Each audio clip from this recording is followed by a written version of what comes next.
आपको खरीदनी है एक बेहतरीन कार, लेकिन मार्केट में कई सारे ब्रांड्स और मॉडल्स के होने से आप रहते हैं काफ़ी परेशान और कभी कभी काफ़ी हैरान।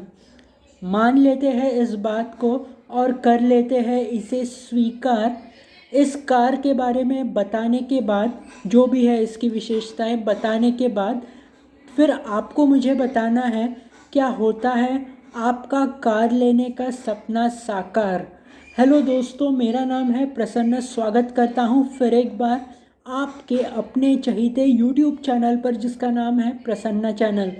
तो दोस्तों, मैंने शुरुआत में कार के बारे में बात कर रहा हूँ तो आपको पता चला होगा कि आज का विषय क्या है।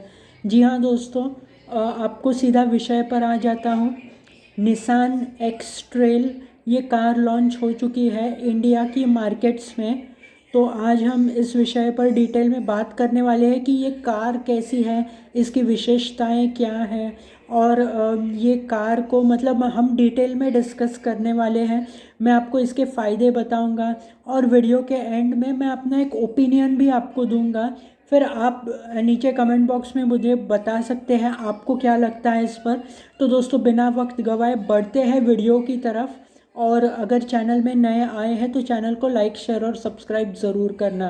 तो दोस्तों, बढ़ते हैं फिर वीडियो की तरफ और मिलेंगे वीडियो के पार मेरी ओपिनियन के साथ। निसान एक्स ट्रेल ये कार भारत में आ चुकी है। इसे कम्प्लीटली बिल्ट यूनिट के तौर पर सेल किया जाएगा भारत में। थोड़ा आपको बताता हूँ कम्प्लीटली बिल्ट यूनिट यानी क्या। तो एक ऐसी कार जिसे विदेश में तैयार किया गया है पूरी तरीके से, और उसे सिर्फ आयात किया जाएगा भारत में, और फिर लोग इस कार को ख़रीद सकते हैं बुकिंग करके। तो इसे कम्प्लीटली बिल्ट यूनिट कहते हैं।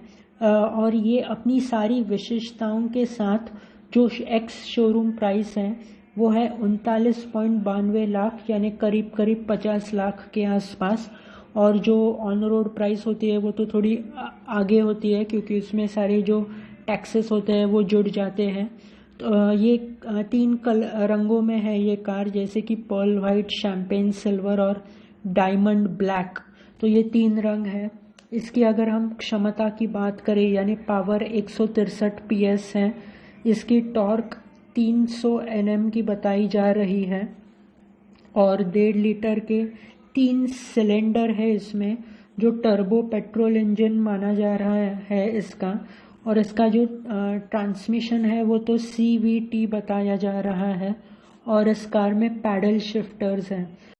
अब जान लेते हैं कि इस कार में क्या क्या विशेषताएं हैं। तो सबसे पहले तो इसमें ऑटो LED हेडलाइट है, जिसके साथ आपको LED DRL भी मिलता है। अब DRL क्या है ये आपको बताता हूँ। डे टाइम रनिंग लाइट है, मतलब ये जो आपका कार का हेडलाइट होता है उसके नीचे हो सकता है, उसके आसपास होता है, और ये दिन में भी ऑन रहता है। और इसे सुरक्षा के तौर पर मतलब बिठाया जाता है। इसके साथ आपको LED टेल लाइट भी मिलता है। टेल लाइट यानी जो कार के पीछे के तरफ के जो दिए होते हैं उसे LED टेल लाइट कहा जाता है। इसके बाद इसमें 20 इंच के जो इसके कार के पहिए हैं वो एलॉय के हैं। इसके बाद जो कार के अंदर का जो हिस्सा होता है इसमें काले रंग का डैशबोर्ड है, यानी जो कार के पार्ट्स होते हैं वो आगे के स्टीयरिंग व्हील वगैरह के आसपास के तो ब्लैक कलर के हैं।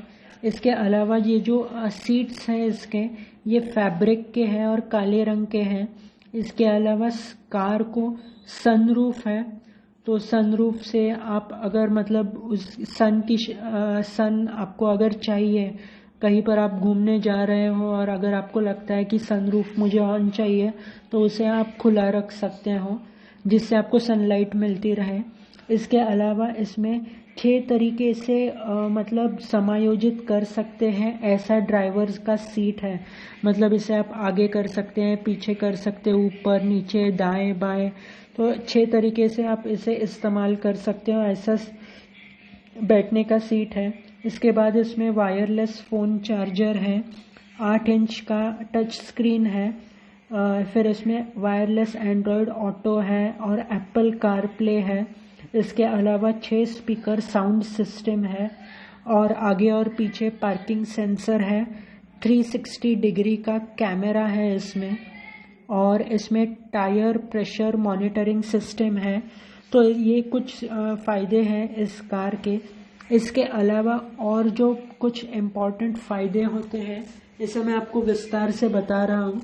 तो इसमें शार्क फिन एंटीना है। अब ये क्या होता है ये मैं आपको ठीक से समझाने वाला हूँ। ये जो कार की छत होती है उस पर एक शार्क के मतलब शार्क के जैसा वो जो आकार होता है शार्क के फिन का, वैसा एक एंटीना है और ये काफ़ी टिकाऊ होता है। मतलब अगर कहीं भी पेड़ से या पेड़ की टहनी से या फिर ख़राब वेदर क्यों ना हो मौसम, तो उसका इस पर कोई असर नहीं होता है और ये बैठाने के लिए काफ़ी आसान होता है। कुछ स्क्रूज होते हैं और ये मतलब पैसे भी ज़्यादा नहीं लेता। और इसका फ़ायदा ये है कि जो जीपीएस कनेक्शन होते हैं, सैटेलाइट रेडियो सिग्नल्स, इंटरनेट के सिग्नल्स या फिर सेल्यूलर सिग्नल्स, यानी अगर आपको कोई कॉल भी आता है तो वो मतलब आवाज़ काफ़ी क्लियर होती है उसकी। तो ये शार्क फिन एंटीना का काम होता है। इसके अलावा इस कार में ड्यूअल जोन एसी है, मतलब जो ड्राइवर है और उसके साथ में जो पैसेंजर का सीट होता है तो वो दोनों अपने कंफर्ट के हिसाब से कार के टेम्परेचर को मैनेज कर सकते हैं। मतलब खास बटन से उसके लिए, तो वो उस बटन से अपना मतलब एडजस्ट टेम्परेचर को कर सकते हैं जिससे ड्राइवर की और फ्रंट पैसेंजर की कंफर्ट बनी रहे और ड्राइविंग अच्छी तरीके से हो। इसके लिए ये ड्यूअल जोन एसी है इसमें। इस कार में पैडल शिफ्टर्स हैं। अब मैं आपको बताता हूँ कि पैडल शिफ्टर्स यानी क्या। पैडल शिफ्टर्स ये ऑटोमेटिक कार में होते हैं और जो स्टीयरिंग व्हील होता है उस पर 2 बटन्स होते हैं।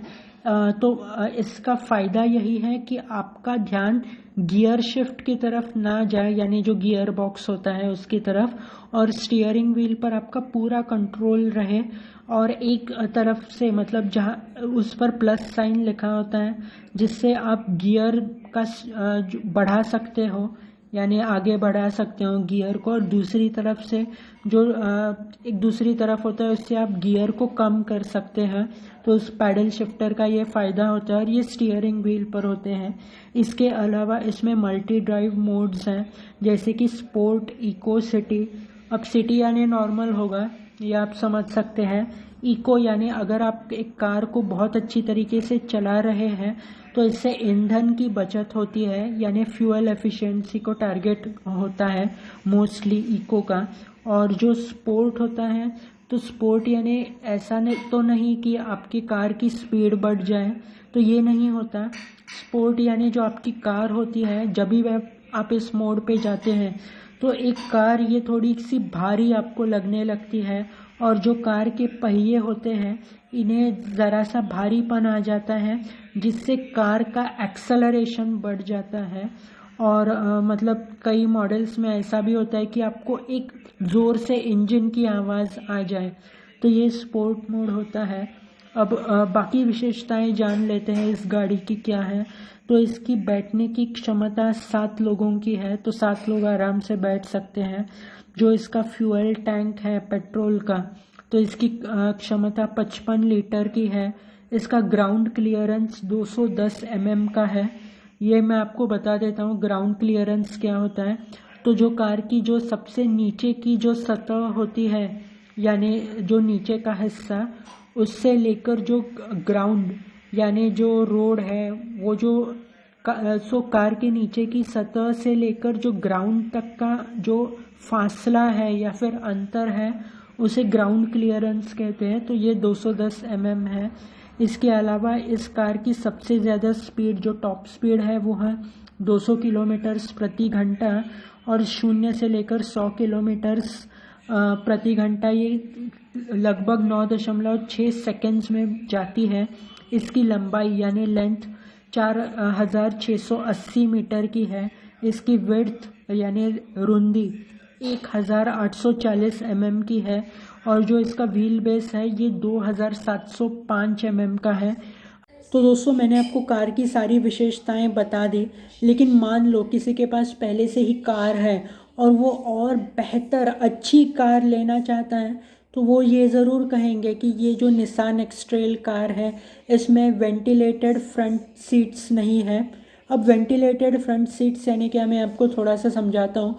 मान लो बाहर बहुत काफ़ी गर्मी हो रही है, मेरे भी पसीने छूट रहे हैं, तो जब भी कार में आकर मैं सीट्स पर बैठ जाऊंगा तो ये वेंटिलेटेड फ्रंट सीट्स यानी वो सीट का टेम्परेचर भी कंट्रोल हो जाता है, और जो मेरी जो गर्मी है तो मेरे जो बॉडी का टेम्परेचर है ये थोड़ा लोअर हो जाता है, जिससे कंफर्ट फील कर सकता है कोई भी इंसान। तो ये होता है, तो वो इस कार में नहीं है। या फिर दूसरा पॉइंट ये भी हो सकता है कि इसमें रंगीन हेड्स अप डिस्प्ले नहीं है, यानी कार का स्पीड क्या है वगैरह ये जो हेड्स अप डिस्प्ले में दिखाई देता है वो रंगीन नहीं है, ये कह सकता है सामने वाला इंसान। तीसरा पॉइंट वो ये भी कह सकते हैं कि इसमें फैब्रिक के सीट है, लेदर के सीट्स नहीं है, तो थोड़ा लैविश फीलिंग नहीं आ रहा है, ऐसे कह ज़रूर सकते हैं लोग। फिर ये भी कह सकते हैं कि इसमें नी एयर बैग नहीं है, यानी घुटनों के पास वो जो एयर बैग होता है वो नहीं है। या फिर ये मतलब कई सारे पॉइंट्स कह सकते हैं वो। ये भी कह सकते हैं इसमें ADAS यानी एडवांस ड्राइविंग असिस्टेंस सिस्टम नहीं है, जैसे लेन कीपिंग असिस्टेंस, फिर ऑटोमेटिक इमरजेंसी ब्रेकिंग, तो ये सारे फीचर्स नहीं है।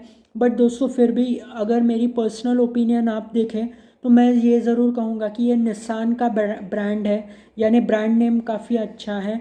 और इसमें मैंने जो आपको कई सारे फीचर्स बताएं, जैसे कि शार्क फिन एंटेना एक हो गया, या फिर मैंने आपको जितने भी सारे जो इसमें फ़ीचर्स आते हैं वो सब बताएं, तो मुझे लगता है कि ये कार बहुत अच्छी है। और इसकी एक्स शोरूम प्राइस यानी शोरूम की कीमत लगभग 50 लाख के आसपास है। अब ऑन रोड प्राइस थोड़ी सी और बढ़ेगी क्योंकि इसमें टैक्सेस ऐड हो जाते हैं, लेकिन ये जितनी भी मतलब इसकी कीमत है ये मुझे सही लग रही है। और ब्रांड काफ़ी अच्छा है, तो रिकग्नाइजेबल है, मतलब रिलीव कर मतलब आप इस पर भरोसा रख सकते हो, क्योंकि ब्रांड नेम निसान काफ़ी अच्छा है और मुझे काफ़ी अच्छी लग रही है कार। तो मतलब मुझे तो ये ज़रूर लगता है कि आपको भी ख़रीद लेनी चाहिए। अब ये आपकी सोच है, आप मेरी ओपिनियन से एग्री डिसएग्री कर सकते हैं। यूट्यूब के कमेंट बॉक्स में आप मुझे बता सकते हैं आपको क्या लगता है इस कार के बारे में। आज के वीडियो को बस यहीं तक रखते हैं, मिलेंगे अगले वीडियो में किसी नए टॉपिक के साथ। तब तक के लिए मुझे दीजिए इजाज़त। Thanks for watching.